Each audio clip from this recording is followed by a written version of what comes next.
Upstream flow का मतलब क्या होता है? अपस्ट्रीम यानी कि धारा जो है वो कहाँ से आ रही है? तो हमने कहा अप से धारा आ रही है, ऊपर से धारा आ रही है। अपस्ट्रीम यानी कि ऊपर से धारा आ रही है। ऊपर से धारा आने का मतलब ये है कि कौन-सा मॉडल चल रहा है? ऐसे करके चल रहा है ना, पुश मॉडल चल रहा है। तो यानी कि इन्होंने कहा कि upstream supply chain management simply refers to transactions with the supplier. So maintaining of the transactions और management of the transactions with the supplier shall be termed as upstream supply chain management. इसके अंदर 2 चीज़ें निकल के आती हैं। एक आता है रिलेशनशिप विद सप्लायर, एक आता है रिलेशनशिप विद सप्लायर और दूसरा आता है यूज़ ऑफ इन्फॉर्मेशन टेक्नोलॉजी, दूसरा आता है यूज़ ऑफ इन्फॉर्मेशन टेक्नोलॉजी। अच्छा, रिलेशनशिप विद सप्लायर के अंदर क्या आता है? तो हमने कहा रिलेशनशिप सप्लायर के अंदर निकल के आता है कि हमें खुद बनाना है कि सप्लायर से लेना है, हमें खुद बनाना है कि सप्लायर से लेना है, मेक और बाय डिसीजन निकल के आएगा सबसे पहला। फिर हमें लेना है तो हमें कौन सा सप्लायर से लेना है, तो सोर्स ऑफ द सप्लायर। फिर हमें एक से लेना है कि हमें बहुत सारों से लेना है, नंबर ऑफ सप्लायर्स। फिर हमें कितना माल चाहिए यानी कि cost, quality and the speed of delivery of the shall be termed as supplier strategy. तो इसके अंदर हमें इसमें क्या इसको हम बोलते हैं सप्लायर स्ट्रैटेजी। तो इसने कहा क्या-क्या इसके अंदर आएगा?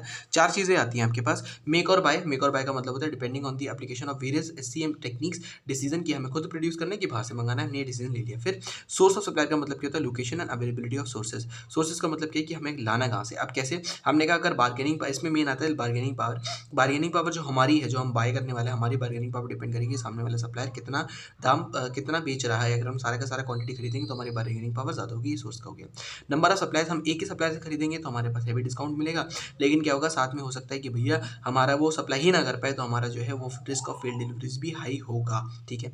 Cost, quality and speed of delivery आप मैनेज करो कि कहाँ से मंगाना है, कैसे मंगाना है, क्वालिटी कैसे मैनेज करनी है। एक ही से मंगाना है तो वहाँ पर जाके इंस्पेक्शन वगैरह लगा देंगे, इससे हमारी ये चीज़ मैनेज हो जाएगी। ठीक है, ठीक है। तो हमने यहाँ पर सप्लायर रिलेशनशिप मैनेजमेंट के अंदर हमने अपस्ट्रीम के अंदर सबसे पहले रिलेशनशिप विद सप्लायर देखा, जिसके अंदर हमने कहा मेक और बाय सप्लाई स्ट्रैटेजी होती है, जिसमें हमने कहा मेक और बाय डिसीजन होता है। ठीक है। सोर्सेज सप्लायर के देखने होते हैं, नंबर ऑफ सप्लायर देखना होता है और साथ में हमें देखना होता है कि कॉस्ट क्या है, कि क्वालिटी क्या है, और स्पीड ऑफ डिलीवरी क्या है सप्लायर की। हमने देखे हमें समझ में आ गया। इसके बाद मेरे पास निकल के आता है कि भैया use of information technology. Use of information technology यानी कि supply upstream supply chain management के लिए आप इन्फॉर्मेशन टेक्नोलॉजी का इस्तेमाल कैसे करोगे? तो उसने कहा क्या मंगाना था? उसने कहा सबसे पहले तो हमें सोर्स करना था ना, फिर हमें परचेज करना था, हमें ये सब करना। तो ये सारा का सारा जो आपका ये ई प्रोक्योरमेंट कहलाता है, इलेक्ट्रॉनिक प्रोक्योरमेंट। अगर इन्फॉर्मेशन टेक्नोलॉजी का इस्तेमाल करके आप ये सब करोगे तो इसको इलेक्ट्रॉनिक प्रोक्योरमेंट कहते हैं। इलेक्ट्रॉनिक प्रोक्योरमेंट के अंदर 3 चीज़ें आती हैं।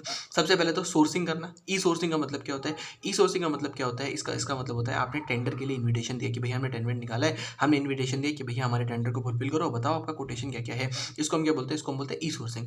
ई सोर्स करने के बाद हमारे पास जो टेंडर आ जाएंगे उसके बेसिस पे हम परचेज करेंगे। किसी एक मतलब उसको कहते हैं ई परचेजिंग। हमने परचेज यानी कि हमने अपना कोटेशन रेज कर दिया। इसमें फायदा क्या होता है ई परचेजिंग का? इन्होंने कहा कि बहुत सारे इलेक्ट्रॉनिक कोटेशन कैटलॉग आप जनरेट कर सकते हो, टाइमली आप जनरेट कर सकते हो, बार-बार जनरेट कर सकते हो और कभी-कभी ईडीआई वगैरह सिस्टम लगा देते हो तो क्या हो जाता है एक्स्ट्रा नेट के थ्रू उसको अपने आप ही पता चल जाता है कि आपका माल दोबारा आना है तो वो अपने आप ही भेज देगा। तो ई परचेजिंग के अंदर आता है। और लास्ट में क्या आता है? हमने कहा ई पेमेंट। ई पेमेंट का मतलब क्या होता है कि जो हमारा बिल था उसका बिल बन जाएगा यानी कि इनवॉइस बन जाएगी और साथ में हम इलेक्ट्रॉनिक पेमेंट कर देंगे। इससे क्या होगा? जीरो एरर होता है क्योंकि आपने इलेक्ट्रॉनिकली पेमेंट कर दिया। ये हमारे ई पेमेंट के अंदर आता है। This is all in upstream supply chain management.